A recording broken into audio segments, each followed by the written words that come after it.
Tenemos hoy, Zuleika? Bueno, hoy tenemos una amiga de la casa que siempre trae temas sumamente interesantes y es Virginia Pérez. Ella es sexóloga de pareja y además psicóloga. ¿Y de qué vamos a hablar en esta primera parte? Bueno, en esta primera parte vamos a tocar un tema que muchas de las personas quieren saber. ¿Cómo afecta o beneficia la Navidad a nuestras emociones? Bienvenida, Virginia. ¿Cómo están, chicos? Todo Hola, bien. Qué bueno. Sí, miren, ustedes saben que para esta temporada, pues muchas personas se ponen nostálgicas, hay otras que le dan una alegría intensa. Eso va a depender mucho de la actitud que tú tengas de ese momento. Cuando digo así, son acontecimientos específicos que hayan pasado en alguna etapa de tu vida. Por ejemplo, aquellos que se crían en una familia donde celebran la Navidad, donde les gusta la Navidad, pues tú vas a ir desarrollando esa misma actitud y la vas adquiriendo hasta hacer tu nueva familia, que es tu pareja con tus hijos. Entonces tú vas a tratar de seguir ese legado. Pero lamentablemente no a todos le va de la misma manera. Es decir, que si yo tuve un acontecimiento de duelo, si tuve un rompimiento amoroso, si tuve una pérdida de una persona significativa, pues todo eso va a repercutir de cómo yo vea la Navidad. Otra de las cosas son las expectativas que se tengan para esa Navidad. Hay muchas personas que son Grinch de la Navidad, que dicen, bueno, ¿y para qué? Y comienzan a boicotear y todo eso. Pero internamente esas personas tienen un vacío existencial que han desarrollado por un acontecimiento del desarrollo de esa etapa. Y también de cómo la percepción, por ejemplo, si Zuleika no hubiese tenido pareja, si estuviera sola, y tiene la presión social de su familia, que cuando ella va a tener pareja, que mira y todavía, porque ¿Qué otra Navidad sí? Hay personas que postergan un rompimiento amoroso. Por ejemplo, si hubo un acontecimiento de infidelidad, de traición o ya no hay amor, pero por la familia, en esta etapa, o sea, no nos divorciemos. Hay muchos que se escudan en esta etapa y dicen, no, mira, es que en Navidad hablamos en enero. Y así sucesivamente. Las emociones van a ser muy variadas de acuerdo a la percepción que yo tenga de la misma. Virginia, por ejemplo, en este punto que tú estás tratando, ¿es recomendable si una persona en esa época del año está atravesando una situación que debe de hacer un fin en cualquier índole, ya sea amorosos, de amistad, hacerlo en esa época sabiendo que vas a estar con esta tristeza en una época tal vez importante a nivel afectivo? ¿Es bueno dejarlo para enero o es importante hacerlo? No, porque aquí hay personas que le pasa la situación y lo postergan, pero también hay otras que deciden hacerlo y se pasan toda la Navidad triste. Sí, eso ¿Qué sería lo mejor? Es mucho más común de lo que tú te imaginas. Eso lo veo yo a cada rato en terapia. Obviamente, como trabajo mucho con pareja, va a depender de la situación per se. O sea, si ya es algo que tú vienes con un duelo emocional, un divorcio emocional de hace meses, quizás años, es bueno quizás que hablen y hagan una negociación, mira, ya está bien para enero, pero si fue una traición, vamos a decir una infidelidad o algo impactante, es bueno cortar, porque es que siempre, si no es la Navidad, va a ser San Valentín, y si no es San Valentín, va a ser las madres, y si no es las madres, va a ser los padres, y así sucesivamente, o el cumpleaños del niño, de la niña, que va a ser. Entonces siempre se va a postergar, y es mejor que si ya tú tienes una decisión, no importa la fecha que sea, pues hacerlo de manera sana. Ahora vamos a cambiar un poco esa línea, ya que estoy viendo las imágenes de apoyo y veo a la familia siempre reunida. ¿Cómo influye estos recuerdos de la infancia o de la niñez, el compartir así en familia, en la actualidad, ya cuando uno es adulto? ¿Cómo influyen esos recuerdos? Esa es como la vitamina para tu desarrollo. Recuérdate que toda base de todo adulto es la infancia. Como tú hayas vivido esta época de tu vida, es lo que tú vas a replicar luego en la vida adulta. Si en tu infancia a nadie le importó eso, no, que la cena, mira, tenemos una cena porque el vecino nos pasó la cena, pero no necesariamente porque nosotros queremos celebrar el nacimiento del niño Jesús para los que son cristianos y todo lo demás, pues eso es un acontecimiento importante y significativo. O sea, estamos celebrando el nacimiento, pero sobre todo esa cena tan importante que es la unión familiar. Y ese acontecimiento, pues, eso va a desarrollar ya cuando tú seas adulto, tú vas a ver esa réplica y lo vas a transmitir en los demás, tus demás generaciones. Pero ¿qué pasa cuando tu pareja es totalmente lo contrario? Aquí vienen muchos conflictos, porque hay un miembro de la familia que insiste que vamos a celebrar, que vamos a comprar ropa nueva, que vamos a hacer esto, que vamos a hacer cambio. Y lamentablemente no todos están listos. Al principio, por ejemplo, el primero, segundo, tercer, cuarto año de relación, pues se adaptan y hasta son tolerantes, pero llega un momento que ya, cuando está en la etapa de la filia, que yo digo, mira, más que enamorados somos amigos, este amigo no quiere ir, pues tú tienes que respetarlo y no es eso. Por eso yo hablo mucho de los contratos matrimoniales y hasta para las parejas que están divorciados, en esto que los hijos se están muy involucrados en estos días festivos.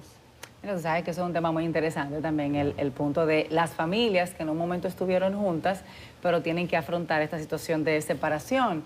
Entonces hay que dividirse los días, a veces. Entonces, ¿cómo afrontar esa situación de esas fechas, tanto para los padres como para los hijos en este caso? Yo diría que lleguemos a un punto medio, porque muchas veces hay mucha lucha de poder en la relación de pareja, y es que, por ejemplo, yo trabajo mucho en los contratos matrimoniales también para contratos de separación amigable, que lo que hacen es, bueno, yo me tocan los 24 y a ti te tocan los 31 de diciembre, o a mí me tocan un 24 este año y los impares, y a ti te tocan los pares, y así, eso puede rotar, pero si hay una sanidad mental, porque lamentablemente comienza siempre un miembro de la pareja a comenzar a boicotear, no, que llegó mi mamá de fuera y quiere ver al niño, y que entonces rompe las reglas, y lamentablemente los más afectados ahí son los niños y adolescentes. Claro. Ahora que tú dices esa parte de sanidad mental, hay muchas personas que en esta época, por cuestión de costumbre o asuntos familiares, están solos en la época. ¿Cuáles son los consejos que tú le darías para poder animarse y quizás integrarse a esta época tan bonita? Sí, yo creo que es una oportunidad para reencontrarse consigo mismo. Yo sé que es una fecha donde hay mucha unión familiar y donde muchas personas están uniéndose, pero sobre todo compartiendo. Aquellos que quieran, por ejemplo, que les gusten estar acompañados, pues lo que hacen es que hablamos, por ejemplo, aquellos que sus familiares están fuera del país, por ejemplo. No tengo mi familia, todos están fuera, me pidieron, pero todavía falta un acontecimiento, no pueden venir porque sus papeles no están todavía listos o económicamente no pueden hacerlo. Entonces, ¿qué hacen con ese aspecto? Bueno, tú puedes buscar vecinos que quieran compartir, si para ti es importante socializar, si tienes amigos, ir a la casa de un amigo para compartir con la familia. O sea, siempre es bueno en estas fechas, aquellos que no tienen esas familias en su país, es comenzar a rodearse de aquellos que puedan acoger a ese ser humano que está solo en caso de que le interese compartir, porque hay muchas personas que disfrutan su soledad, hacen su propia cena y se disfrutan el momento porque es cuestión de actitud. Virginia, yo tengo una pregunta, por ejemplo, y esto puede que le pase a muchas familias, están los abuelos, que son como la matriz de estas reuniones familiares, y todo gira en torno a ellos. Entonces, se crece con esa convicción de esta Navidad, de familia, de unión, parten los abuelos, y entonces ya los padres no continúan con esas tradiciones que se fueron sembradas en un principio. Entonces, estos hijos muchas veces van creciendo con ese anhelo de esa Navidad que tuvieron, pero la perdieron porque los papás decidieron no continuarla. Y entra como en un periodo de frustración, de unión, hasta de buscar esa unión en la familia, de buscar la forma de reencontrarse con esa Navidad, que fue una costumbre, pero se perdió. ¿Qué se puede hacer en ese caso con la emoción que está viviendo esa persona? Yo creo que cada quien debe de retomar lo que le aporta de su familia de origen. Por ejemplo, no venimos de una familia perfecta, pero sí hay familias funcionales y disfuncionales, y todavía de aquella familia que no es tan funcional, algo bueno tenían. Vamos a decir que ese abuelo o esa abuela siempre hacían esa cena de Navidad y no era negociable. Primero había que pasar a cenar y después a lo que tú quieras. Porque después, cuando esos chicos ya son adultos que tienen 18, 20, 22 años, que quieren compartir con la familia de los novios. Entonces ellos, espérate, que cae en la misma hora, no, vamos a comer un poquito aquí y después allá. Entonces con los padres se ha ido perdiendo. Yo digo que esos jóvenes que tanto añoran ese momento lo pueden retomar, pueden comenzarlo a hacer con sus nuevas familias, porque tenemos que captar las cosas buenas. ¿Por qué no? O sea, quién sabe el padre que soltó porque se acomodó a su pareja que no le gusta y así se va rompiendo las tradiciones. Yo digo que cuando dos personas se unen, que vienen de familias diferentes, pues tomar lo mejor de cada familia y seguir ese legado. Ahora que tú mencionas eso, tomar lo mejor y estas situaciones, ¿qué impacto tiene la presión de esta época y ese asunto de las diferencias en el bienestar emocional de cada persona? Porque es mucha presión que hay en esta época. Sí, hay mucha nostalgia, hay mucha depresión, hay mucha tristeza, porque hay muchas altas expectativas. A veces hay muchas familias que le hacen daño a uno, dos o varios miembros de la familia. Hay que decir que hay familias que tienen miembros de la misma, que hay alcoholismo, entonces aquí se celebra mucho y como que lo apartan, lo ridiculizan, en vez de hacer una red de apoyo. Muchas de esas familias no tienen las herramientas de cómo yo poder ayudar y aportar y hacen más laceraciones. Aquellos que quizás están pasando por una etapa de tristeza, un rompimiento, pues deben de rodearse de personas sanas, personas vitaminas, personas que te aportan, personas que están ahí para apoyarte. Si no, pues tienen que acogerse de un buen libro, ver una serie de Navidad, o sea, que pueda quizás conectar con esta época. Y hay varias herramientas. En caso de que no pueda, tiene que hacer un acompañamiento para que esto no vaya a caer ya en una depresión profunda. Ahora, Virginia, como mencionaste en una parte, todos somos diferentes y la mayoría entiendo que nos gusta disfrutar de la época navideña, del compartir, de estar en familia, pero hay personas que no les gusta, hay personas que son distintas. Los cringe. Es como lo mínimo, pero hay gente que disfruta tal vez estando en su casa, viendo una película, disfruta diferente. Y a veces va a actividades por cumplir y tiene que quedarse, pero no sintiéndose feliz. Pero yo entiendo que uno al final tiene que hacer lo que a uno le haga feliz. Entonces, ¿cómo podría esa persona decir o comunicárselo a sus seres queridos de, mira, no quiero estar? ¿Cómo hacerlo? Esa persona que es distinta, porque hay gente que es así. Sí, mira, yo digo que las personas son un equilibrio, o sea, tú tienes que mantener un equilibrio en tu vida. Es bueno que si no te gusta, que respeten esa parte, pero también si a la mayoría, a la familia le gusta que tú compartes, tú puedes compartir un momento e irte, no tienes que tirarte la fiesta completa. También hay esos trastornos de personalidad que son evitativos o personas que no son muy sociables y que huyen, o quizás hay una deuda emocional, digo que hubo un trauma, una situación de un impacto en su infancia, lo que sea, que no ha podido canalizar o está en su subconsciente en una parte de negación. Más que esa persona sentirse feliz, porque claro, tú puedes tener tu espacio respetando el espacio del otro. Y yo digo que todo lo que pueda aportar, siempre y cuando no vaya en contra de tus principios, de tus valores, de tu dignidad como persona, como ser humano, hay que ceder un poquito, hay que tolerar esa parte, compartir y retirarme. Te hago la pregunta porque yo conozco una persona así y la verdad es que a veces yo como que he insistido mucho en ocasiones, pero como que al final... Hay que darle su espacio. Al final yo, o sea, como que si tú eres feliz de esa forma, pues vamos a dejarte ser feliz así. Yo creo que una intervención positiva sería que tú le dijeras, mira, estoy aquí para ti, respeto tu posición,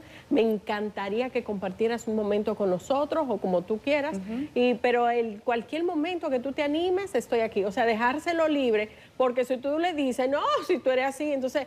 Si él hubiese o ella tuviera un pequeño incentivo de ir, se va a retraer por miedo ¿tú entiendes?, a ser rechazado o miedo de que me vayan a cuestionar. Quizás también está evitando un cuestionamiento. ¿Cómo llegaste? Tú sabes que la gente, o sea, no es tímida. La mayoría de los dominicanos no son tímidos, abordan y hasta ese aborde puede causarme a mí un trauma, una sensación, porque voy a ver la vulnerabilidad que eso me impacta en ese momento. Sí. Claro, dejando de lado a los Grinch, porque hay muchos en esta época. Esa es la minoría. No, hay muchos en esta época. No voy a decir nombres porque después cuando me reúna con ellos tengo problemas. Mira, entendemos que en cada familia hay tradiciones totalmente distintas. Y me sorprende mucho lo que tú mencionaste al inicio, el asunto de que quizás cuando ya uno supera la época del enamoramiento, la pareja no quiere participar de ciertas tradiciones. ¿Cuál es tu consejo para poder llegar a un balance y poder compartir ciertas tradiciones que son distintas a las que ya tú estás acostumbrado? Vamos a ponerte el ejemplo simple. A mí me sorprendió que no todo el mundo en esta época le gusta cocinar, por ejemplo, los 24. Hay gente que prefiere ya pedirlo, irlo a comprar a otro sitio o irse a un resort. Yo Hemos fui cambiado. criado de una manera de que el 24 estoy con mi madre o ayudo en la cocina, yo cocino, me siento en la mesa y comparto algo hecho por mis propias manos, que es algo más amoroso. Hay personas que no hacen eso. ¿Cómo podemos llegar a un balance para compartir las tradiciones de una o de otras personas? Mira, si tienes la oportunidad de conocer a una nueva persona, decir lo importante que para ti este tiempo de la época del año y lo importante que es mantener la tradición de tu hogar, que respete esa posición y que te encantaría que comparta. Entonces, vamos a suponer que todo lo contrario a ti, yo digo que es un punto de negociación, ¿ok? Mira, tú vas, comparte con tu madre, haces esa tradición que es totalmente relajante, pero también es terapéutico, porque comienzan esos vínculos maternos de que no importa la edad que tú tengas, es disfrutar a tus viejos, como decimos, a tus padres. Entonces, ¿qué pasa? Que si tu pareja no lo comparte, lo bueno es negociarlo. Mira, me encantaría, ok, menos tiempo. Hasta posible, hay muchas personas que no les gusta y al final terminan adorándolo más que el mismo miembro de la familia, porque no tenían eso en su vida de origen y no lo entienden. No entienden por qué para ti es importante cuando siempre mi familia ha mandado a comprar la cena. Claro. Sí, son cuestiones a veces de ver las cosas De de crianzas. una forma distinta. Virginia, la verdad que esta es una época que nos trae, por lo menos a mí me trae muchos recuerdos. A mí me trae, yo pienso que la mejor época de mi vida fue la Navidad. O sea, para mí es tan memorable y para mí es impresionante, porque cuando yo me siento a pensar en la Navidad, yo no recuerdo si la muñeca era la más cara o era la más barata. Yo no recuerdo si yo tenía la casa de la Barbie o no. Como que mi mejor recuerdo de la vida es cuando pienso en mis abuelos, cuando pienso en mi mamá, mi papá, mis tíos. O sea, yo no sé, pero las manzanas tan más bonitas se veían, Sí, porque como sí. que era como una época, porque ahora hay cosas que incluso están como más comunes. Antes hay frutas que hasta eran en esa época, que solo Nada se más, tenían. sí. Y la verdad que yo entiendo que es una época tan bonita de atesorar en los hijos, porque la verdad es que cuando pasan los años, o sea, hoy yo que yo soy una adulta, que ya soy madre, me permito ver hacia atrás y miro esta época de una forma que fue un regalo de mi vida. Entonces yo siento que uno tiene que atesorarlo y yo trato de hacer eso con mis hijos, porque mañana cuando ellos sean padres, como que creo que va a ser hasta memorias, porque no sabemos cuánto duramos nosotros. Cuando tú tampoco. recibas tus nietos con esa misma tradición, que sería lo ideal. Sería lo ideal. Claro. Está un poco difícil porque las zonas de donde viene ella hacían puerco en puya y ese tipo de cosas, ¿verdad? Sí. Pero mira cómo es la vida, que realmente mi abuela, lo que tú mencionaste, para que tú veas el complemento, mi abuela era la que cocinaba, que todo eso, que siempre no tenía las cosas. Yo corría, mi mamá estaba por un lado organizando, pero yo no soy la que más cocino, pero me encanta la tradición y entiendo que cada quien tiene que aportar en diferentes formas. Entonces, cada pieza de la familia es importante. Yo creo que sí, que debemos de mantener ese legado, esa tradición que une tanto a la familia. Pónganse a analizar todos los meses del año, cuál es la temporada donde todos se unen, o sea, la gran mayoría, es esta. Entonces, si lo perdemos, ¿qué va a pasar con nuestra familia? Entonces, yo diría que todo aquel que haya llevado esa tradición o que añora y que lo ha ido perdiendo, que lo vaya retomando. Nunca es tarde. Y asimismo, lo que pasa es que ya tenemos esa manzana todos los años, o sea, el año completo. Creo que mi hijo no entendería si yo le digo que yo no la encontraba en otra época. No, nada más era esa la veía colgando. La en veía los puestos. colgando, así mismo. Y lo que te digo con esto es que todo lo que aporte, mira lo que tú dijiste, algo sumamente importantísimo. Hay padres que manejan deudas emocionales con sus hijos y le llenan de regalos caros, y mira lo que tú recuerdas. O sea, esos momentos con papá, con mamá, los abuelos, los primitos que se juntan todos, tú llevar tu mejor traje o el traje que nada más te lo pones para épocas especiales. Entonces, esas cositas son lo que impactan al ser humano y debemos de seguir esa tradición porque eso aporta a que la familia siga hacia adelante. Eso es así. Virginia, está muy interesante el tema, la verdad es que vamos a tener que ir a una corta pausa. Sí, un poquito, porque estamos un poco nostálgicos y sentimentales acá. Vamos a la pausa y regresamos en breve.